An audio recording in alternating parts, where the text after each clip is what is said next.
갈라디아서 5장 22절부터 24절. 제가 가진 성경책 신약성경 309페이지입니다. 갈라디아서 5장 22절부터 24절 교독하겠습니다. 제가 22절 먼저 읽겠습니다. 오직 성령의 열매는 사랑과 희락과 화평과 오래 참음과 자비와 양선과 충성과.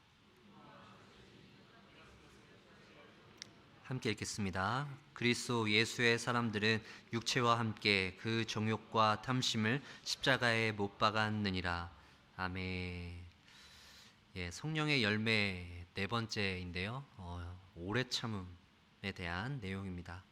성령의 열매에 대해서 우리가 성령의 열매를 묵상하면서 저희가 반드시 기억해야 할 사실은요, 성령의 열매는 9개가 아니라 1개라는 사실입니다. 각기 다른 열매, 각각의 열매가 아니라 하나의 성령의 열매 안에 다른 측면이라는 거죠. 이렇게 서로 다른 모습을 가진 성령의 열매가 하나라는 사실이 굉장히 중요하다라는 것이 설교의 가장 핵심이고요. 그리고 우리가 이 성령의 열매가 하나라는 것과 동시에 기억해야 될 사실이 있다면, 이 성령의 열매는 우리가 추구해야 할 어떤 삶의 태도를 넘어선다라는 겁니다.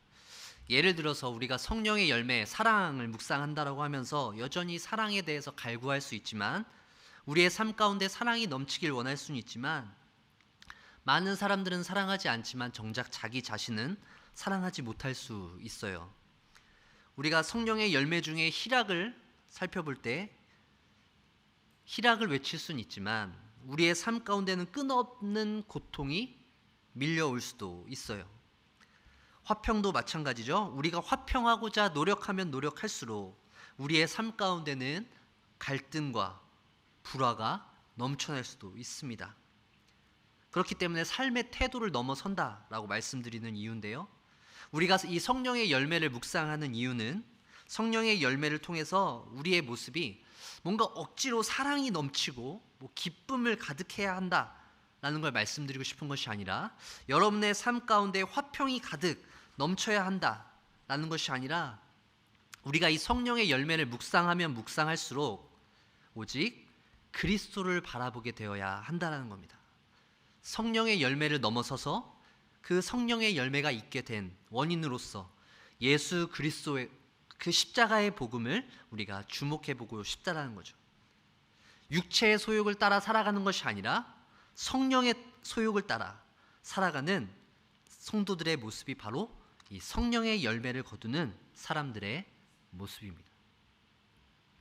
결국 우리는 이 성령의 열매를 묵상하며 우리의 모습을 돌아보고 성령의 임재가 충만한 삶을 살아가도록 노력해야 합니다.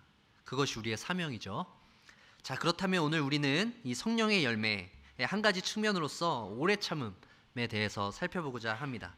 그래서 첫 번째 살펴볼 내용은요, 오래 참음은 무조건 오래 참는 게 아니라는 겁니다.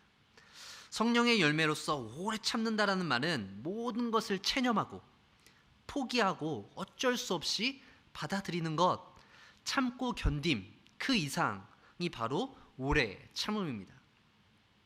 보통 이 오래 참는다라고 하는 말의 의미를요, 두 가지로 나눠서 생각해 볼 수 있는데요, 첫 번째는 소극적이고 수동적인 어떤 인내로서의 오래 참음입니다. 야고보서 1장 3절 말씀을 한번 보세요. 이는 너희 믿음의 시련이 인내를 만들어내는 줄 너희가 알미라. 신앙생활을 하면서 저희는 그 다양한 시련들을 만나게 됩니다.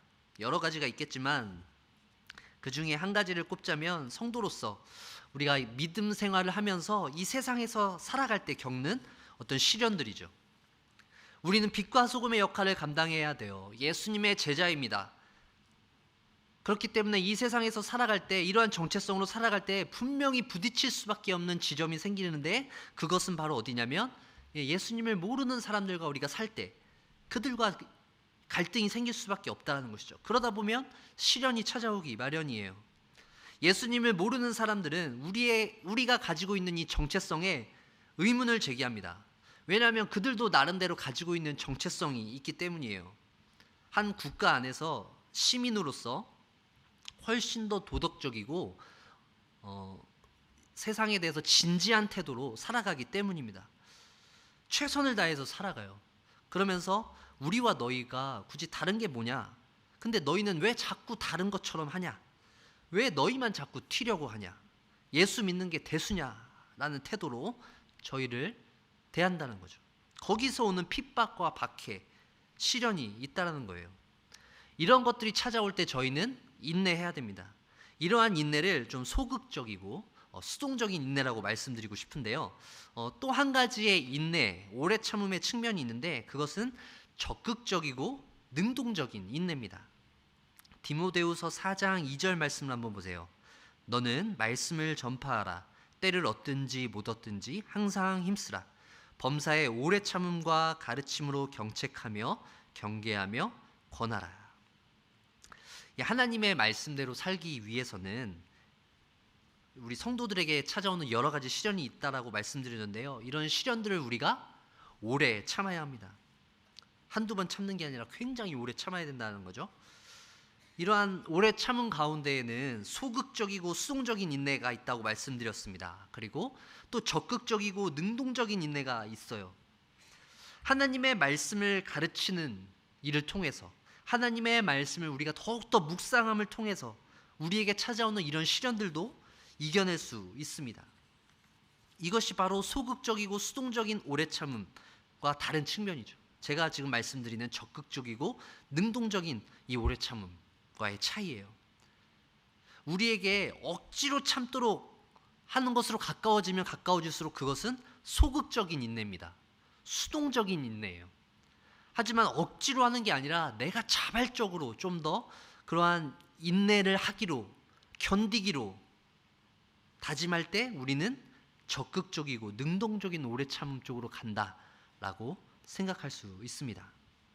그 수동성과 능동성 그 어딘가에 우리가 현재 위치하고 있는 어떤 오래 참음의 지점이 있을 수 있다는 거죠.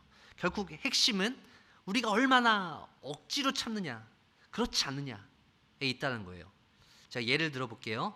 이제 날씨가 이제 선선해지긴 했지만 어쨌든 많이 덥습니다. 요새 또 온난화 때문에 많이 더워졌는데 이런 더위를 한번 참는다고 생각해 보세요. 더위를 참을 때 소극적이고 수동적으로 이 더위를 이겨내는 사람들은 어떻게 이겨낼까요? 그저 시원해질 때까지 기다리면 됩니다. 해가 떨어지고 선선한 바람이 불 때까지 기다릴 수 있어요. 더위가 그냥 알아서 물러나길 기다립니다. 그늘을 찾아가면 돼요. 이 정도는 우리가 좀 소극적인 인내, 수동적인 인내라고 범주화할 수 있을 것 같아요. 이해할 수 있을 것 같아요. 반면에 제가 말씀드린 적극적이고 이 능동적인 인내는 어떻게 더위를 이겨낼까요? 뭐 뜨거운 음식을 먹는다든지 보양되는 거예요. 뭐 그런 거 먹으면 더위를 이겨낸다고 하잖아요. 그런 분들도 계시고 뭐 사우나를 갈 수도 있고 난 그게 싫으니까 시원한 음식 찾는 분들도 계실 것이고 또 뭐 운동하면서 더위를 이겨낼 수도 있고 각자가 어떤 더위를 이겨내기 위해서 자신만의 방법들을 찾아가는 것, 이런 것들이 좀 적극적이고 능동적인 인내가 될 수 있다는 거예요. 제가 강조해드리고 싶은 바는 성도에게 있어서 이러한 오래 참음이라는 것이 무조건 참는 행위 자체가 아니라는 것이죠. 우리의 참음은 곧 우리가 그리스도에게로 나아가야 하는 것입니다. 이사야 53장 4절부터 5절 말씀도 한번 보세요. 그는 실로 우리의 질고를 지고 우리의 슬픔을 당하였거늘 우리는 생각하기를 그는 징벌을 받아 하나님께 맞으며 고난을 당한다 하였노라. 그가 찔림은 우리의 허물 때문이요 그가 상함은 우리의 죄악 때문이라. 그가 징계를 받음으로 우리는 평화를 누리고 그가 채찍에 맞음으로 우리는 나음을 받았도다. 우리의 질고를 지신 그 예수님을 기억하는 것이죠. 우리의 이 모든 참음들은, 여러분들의 삶 가운데 있는 인내들은 결국 그리스도께서 우리를 위해서 십자가에서 죽으시고 모든 죄를 용서해 주셨다라는 그 사실로부터 시작되어야 한다는 거죠. 내가 지금 이렇게만큼 참고 있는 것은 참음의 행위를 통해서 뭔가 더 나은 것을 얻기 위한 행동이 아니라 우리가 현재 이 수많은 시련과 유혹 가운데 있는 이 상황은 우리를 불쌍히 여기시고 우리를 사랑하시는 하나님 아버지께 우리가 나아갈 기회를 얻었다라고 하는 사실이에요. 사랑하는 정윤의 가족 여러분, 여러분들이 지금 오래 참고 계신 그 상황, 그것은 여러분들 자신을 위한 게 아닙니다. 여러분들이 겪고 있는 그 고난, 어려움들을 통해서 그리스도를 바라보시길 바랍니다. 바로 전능하신 하나님, 그의 아들이신 독생자 예수 그리스도를 우리에게 보내주신 그 하나님의 놀라우신 행위에 우리의 모든 초점이 향해져 가야 하는 것이죠. 나에게 초점이 맞아선 안 된다라는 것입니다. 자, 결국 우리가 그렇다면 이제 오래 참음을 통해서 생각해 봐야 할 두 번째 내용이 있습니다. 첫 번째, 오래 참음은 이제 무조건 참는 게 아니라고 말씀드렸고요. 두 번째, 우리가 오래 참아야 되는 것은 우리가 오래 참음을 통해서 매일매일 새로워질 수 있다는 겁니다. 제가 원고에는 이때 아멘이 나와야 될 거라고 써놨는데 안 나왔어요. 네, 마태복음 18장 21절과 22절 좀 함께 읽어보겠습니다. 화면을 보시고요. 함께 읽겠습니다. 그때 베드로가 나와 이르되 주여, 형제가 내게 죄를 범하면 몇 번이나 용서하여 주리이까? 7번까지 하오리이까? 이르시되 내가 이르노니 7번뿐 아니라 7번을 7번까지도 할지니라. 예, 마태복음 18장에 있는 말씀은 이 하나님 나라의 백성으로서 살아갈 때 어떤 정체성을 갖고 살아가야 될지 예수님께서 알려주시는 말씀입니다. 이 마태복음에 나와 있는 예수님의 가르침들 중에 굉장히 중요한 가르침들이 있는데요. 이걸 5가지로 꼽자면 첫 번째가 산상수훈, 두 번째가 제자들 파송하시면서 하신 설교, 세 번째가 하나님 나라의 비유, 천국에 대한 비유고요. 네 번째가 이 18장에 있는 내용이에요. 하나님 나라의 백성들은 어떻게 세상 가운데 살아갈까? 그리고 또 교회, 성도들끼리 살아갈 때는 또 어떻게 살아갈까에 대한 내용이거든요. 이때 베드로가 예수님의 그 가르침을 듣다가 말씀을 하는 거예요. 예수님에게 질문을 하는 거죠. 예수님, 형제가 죄를 범하면 몇 번 용서를 해야 됩니까? 라고 굉장히 용기 있게 대답하는 거죠. 뭔가 선을 정하는 거예요. 죄를 범했을 때 내가 용서를 하긴 할 건데, 하나님의 나라 백성이니까 용서를 하긴 해야 되는데 내가 몇 번 과연 용서할 것인가? 예수님한테 정해달라라는 것이죠. 그때 예수님께서 뭐라고 대답하시나요? 한 가지 비유를 말씀하세요. 한 10,000달란트 빚진 사람이 있는데 이 사람이 탕감을 받았어요. 자신의 모든 빚을 탕감받고 돌아가는 길에 누구를 만나나요? 네, 자신의 동료예요. 근데 이 10,000달란트 빚진 사람에게 그가 빚을 졌어요. 100데나리온의 빚진 자죠. 그를 만나고 나서 자기는 빚을 다 탕감받았는데도 불구하고 그를 만나서 뭐라고 그러냐면 너 당장 돈 갚어 라고 얘기하는 거죠. 10,000달란트나 탕감을 받아놓고서, 그쵸? 그러면서 빚 갚으라고 그래서 그 사람이 지금 안 된다 그랬더니 옥에 가둬버리는 그런 비유를 예수님께서 말씀하시거든요. 그러면서 18장 35절에 이렇게 말씀하십니다. 너희가 각각 마음으로 형제를 용서하지 아니하면 나의 하늘 아버지께서도 너희에게 이와 같이 하시리라. 10,000달란트 빚진 사람에 대해서 이야기하시면서 예수님께서는 저렇게 염치도 없이 많은 빚을 탕감받아 놓고 100데나리온 빚진 그 사람 또 용서 못 해주냐? 라고 말씀하시는 거죠. 몇 번을 용서할까요? 한계를 정하면서 예수님께 구했던 그 베드로에게 예수님께서는 몇 번이 중요한 게 아니다. 내가 용서를 몇 번 할지 계산해서 1번, 2번, 3번 용서하고 꾹 참고 기다리는 것이 아니라 내가 빚진 것, 너를 탕감해 주신 그 하나님을 생각하면 그를 참아주는 것이 당연한 것이 아니겠냐 라고 말씀해 주고 계신 것이죠. 용서의 문제가 그렇다면 인내의 문제에 있어서도, 오래 참음의 문제에 있어서도, 우리가 하나님 나라의 백성으로서 살아감에 있어서도 마찬가지다 라는 생각이 되어집니다. 나와 같은 사람, 하나님께 얼마나 존귀하고 합당한 사람인가. 나의 죄를 용서해 주신 그 예수 그리스도 때문에 내가 이러한 지위를 얻게 되었는데, 하나님의 자녀라고 일컬은 바 되었는데, 이제 내가 다른 사람들을 용서하는 것, 다른 사람들을 위해서 살아가는 것, 그게 뭐 어렵겠느냐 라는 것이죠. 우리는 이 마지막 시대를 살아가며 마주하고 있는 우리의 어떤 죄된 습관들, 우리 가운데 있는 연약한 모습들을 바라보아야 합니다. 다른 사람들을 향한 나의 마음, 그런 것들을 생각해 봐야 되는데요. 말씀의 거울을 통해서 비춰봐야 되는데요. 저희가 요새 한동안 예레미야를 새벽에 묵상했습니다. 그때 하나님께서 그 이스라엘 백성들에게, 남유다 백성들에게 분노하시는 본문이 있는데요. 예레미야 22장 21절입니다. 이 본문도 함께 읽어볼까요? 시작. 내가 평안할 때에 내가 내게 말하였으나 내 말이 나는 듣지 아니하리라 하였나니 내가 어려서부터 내 목소리를 청종하지 아니함이 내 습관이라. 하나님의 백성에게 하나님께서 이렇게 말씀하시는 거예요. 네가 어려서부터 내 말을 듣지 않았다.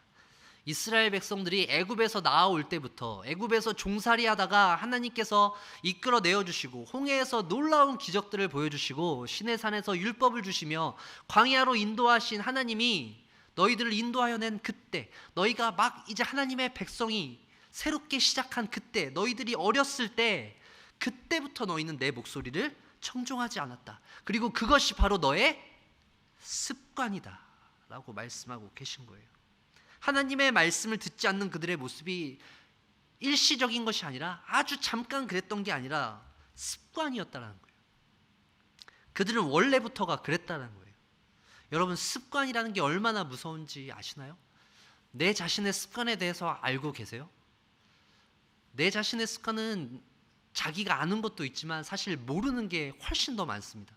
내가 모르게 이게 행동하다가 다른 사람들이 지적해 줄 때, 아, 그게 내 습관이구나 라는 걸 알게 되는 게 많거든요.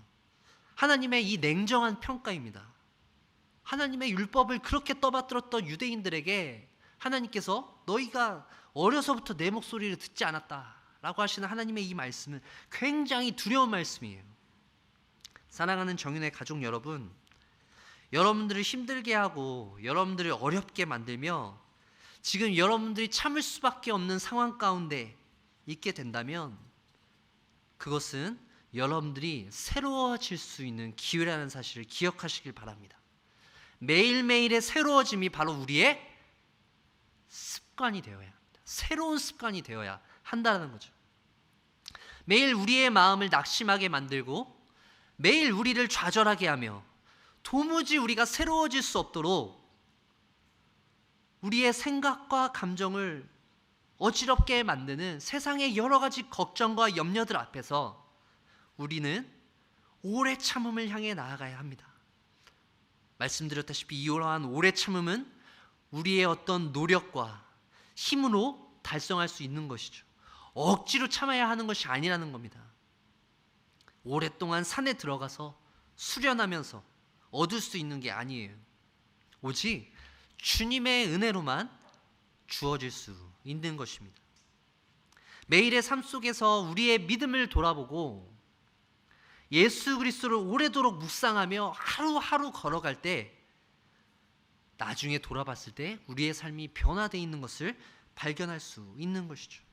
때로는 더딥니다. 우리가 원하는 만큼 변화의 속도가 나지 않을지라도 우리는 그 모습 속에서 매일매일 한 걸음 한 걸음 참아내는 그 모습 속에서 하나님의 은혜를 경험하고 하나님께서 역사하시는 모습을 바라보며 우리는 깨지게 됩니다. 우리는 우리의 죄된 습성과 계속해서 부딪히게 됩니다. 그리고 하나님의 마음이 우리의 마음과 연결되어질 수 있습니다. 오래 참기 위해서 노력하는 것은 결국 새로워지기 위한 치열한 영적인 전쟁이란 사실을 기억하시길 바랍니다. 매일매일이 똑같이 반복되는 그러한 일상적인 상황 속에서도 우리는 이 참음이라고 하는, 인내라고 하는 이 성령의 열매를 통해 매일매일 새로워지는 하나님의 은혜를 경험할 수 있습니다. 하루하루가 새로워질 수 있다라는 거예요. 반복되고 지루한 그러한 일상이 성령님께서 그 주시는 은혜로 말미암아 새로운 하루가 매일매일 될 수 있다는 것이죠. 말씀을 정리하겠습니다. 성령의 열매로서 오래 참음이란 수동적이고 소극적인 인내를 넘어서서 능동적이고 적극적으로 오래 참으며 삶 속에서 찾아오는 크고 작은 시험과 유혹거리들 앞에서 우리는 오래도록 인내하는 것입니다. 어쩔 수 없이 참아내는 것이 아니라 예수 그리스도께서 주시는 그 은혜를 따라 믿음의 분량대로 매일매일 새로워지는 모습으로 살아가시는 저와 여러분들 되시길 축원합니다. 힘들고 어려운 삶 속에서 포기하지 마시고 좌절하지 마시고 하나님의 은혜를 구하며 겸손한 심령으로 한 주간 살아가시는 사랑하는 정연의 모든 가족들 되시길 주의 이름으로 간절히 축원합니다. 기도하겠습니다.